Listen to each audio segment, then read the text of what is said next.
Hi, I'm Charnita. I work as a life coach and an emotional well-being expert.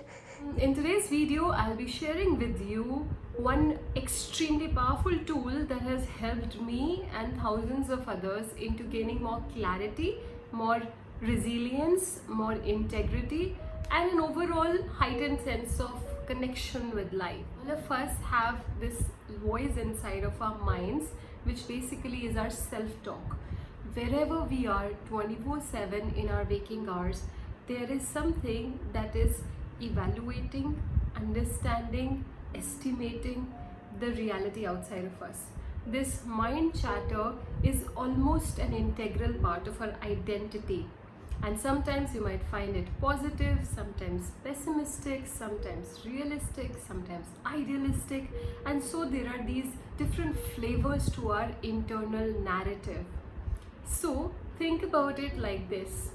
So if each one of us has a flavor, a dominant flavor through which we look at the world and we look at ourselves. And this dominant flavor is something that usually gets formed very early in our life and is often influenced by all the people that we were in touch with growing up. So most important outcome of this exercise is to be able to understand and decode what is your internal narrative like. And since we have already clarified that this is an acquired / inherited narrative, that means you might not be conscious about it. This becomes an extraordinary opportunity of decoding your inner world. And so let us get into the decoding process. So the decoding will be in one of these three categories. Either your narrative is that of a victim, meaning you look at the world with an attitude that you were at the passive receiving end of all things wrong. Or your narrative is that of a hero, meaning that you look at the world as your stage and your actions, your intentions has resulted in saving or in salvation of yourself and others. So you look at yourself as somebody who has a lot of agency and power. Or the third one is the villain, wherein you look at the world as if it's always in opposition of your intentions, and so in order to fight your way out, you have to impose your will on it. So there's a lot of resistance in this identity. Now take a pen and paper and give yourselves percentages that if your identity is 100%, then how much percentage would you give to villain, hero and victim in your own persona, in your own individuality formation. So for example, if you have a lot of victim percentage, that means that the way life is happening is very difficult for you and you are experiencing majorly sadness, victimhood, anxiety, hopelessness and emotions of those sorts. If you are in the hero mode, then life, the way it is happening, is helping you with your needs of self-expression and choice, and you have a lot of self-responsibility, but that could also mean a lot of fatigue and a lot of management. And the third one, villain mode, is that there is a lot of heaviness in your heart because you are in constant resistance to something or the other. Now all of us are usually a combination of all of this, and our combinations of percentage also changes based upon where we are with which circle of friends, colleagues, professional, family, so on and so forth. What is crucial for us to understand that all of these identities and roles are a result of adaptations that we learned to make based on the way in which life was throwing its challenges and opportunity towards us. And so what I invite you to do is to create a fourth role, which is that of a witness. So whenever you see yourself playing the role of a victim, I invite you to introduce 1% of the observer in you, looking at the entire space from a place of objectivity, from a place of distance, and from a place of allowing and possibility. Same goes to when you are experiencing the domination of the hero mode in you. allow for a bit of a witness to come in. Invite a third person distance objectivity to what you're doing. And same goes with the third role, that of a villain.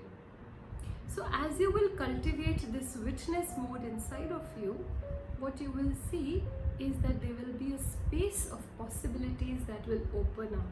And this space is a very liberating space, because this is a space that is between you, the identified ego, and you, the universal consciousness that's observing you.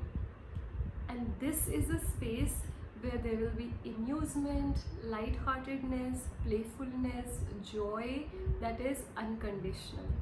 The more we are able to nurture the witness mode inside of us, the more we experience a sense of lightness of heart and a sense of fluidity, where we do not get in the controlling or the oppositional mode. We are able to flow and slide and glide with the waves of life without making it all a psychological struggle. Moreover, if you found yourself being in the dominant victim mode, dominant hero mode, dominant villain mode, these categories are very interesting spaces for understanding what has been life like for you all these years. And so I'll just take a moment and reach out to each one of these categories and see how that is received in you. So if you're someone who has a dominant victim mode, I would say to you that, my dear, just notice the areas where you have power. Just notice. Just make a list of areas where you have power, and you might have forgotten it because you haven't exercised it for so long. Just notice the areas where you allow too much of the others at the cost of your own life and its responsibility. Just notice those places where you are not in balance and you allow for the other person to take over and take lead. Coming from a notion of fairness and democracy, you might be doing injustice to yourself and the other. And if you're coming from a dominant hero mode, then I would say that, my dear, why don't you ask for support when you need it? Why do you keep your heart so closed? What would it take for you to open your heart and allow for others? I promise you, you would not lose your heroism in allowing other people in your island of grace and glory. And if you are in a dominant villain mode, then I would say that remember the time that you were extremely hurt. Is it possible for you to go back to that little child in you and start releasing the pain by first feeling the pain fully? Because every villain has a victim inside, and every hero has a possibility of being a villain, and every victim has a possibility of being a hero. So all of these roles are in this infinite loop of ever-changing interaction. But how do we make this loop fascinating, resilient and powerful? Is by introducing the witness, the neutral observer that can be in each role without being off the role.